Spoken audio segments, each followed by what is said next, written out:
په خیال د اسامه ساتل د طالبانو د حکومت نه زیات مهم و، که څنګه یې پرې خپل حکومت قربان کړ؟ طالبان ته اسلام تر هر څه مهم دي. طالبان ته اسلام تر هر څه مهم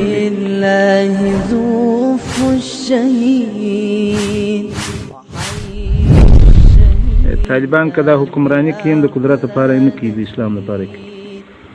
کله که ضرورت پیښ شي ملکم پر یو پر اسلامي پر یو سنت باندې هم قربانوای شي. دا خو زموږ یو فریضه وه چې زموږ مسلمان ورور کافرانو را په مخه کړي وو، موږ به بلکل ځای ورکولی. اسامه نه که یو فرد کشر فرد وای هم په آینده کې بیا ځای ورکوو. هم په دې موږ اندېښنه نه کوو چې موږ ته ولیده شي. عمل صادر شو چې بچي مو لاړل، دا بچي موږ کول د دې دپاره چې د اسلام غیرت و کافران ته وښو چې د اسلام مقابل کې موږ ته سر هم دونه شی نه دی او بچي هم دونه شی نه ده، بیا هم راته هېڅ شی نه ده. چې د ننګ او غیرت غرو یو غازي مجاهد ځوان، دا سپېڅلی ګران شهید و د عبدالله اصلي افغان.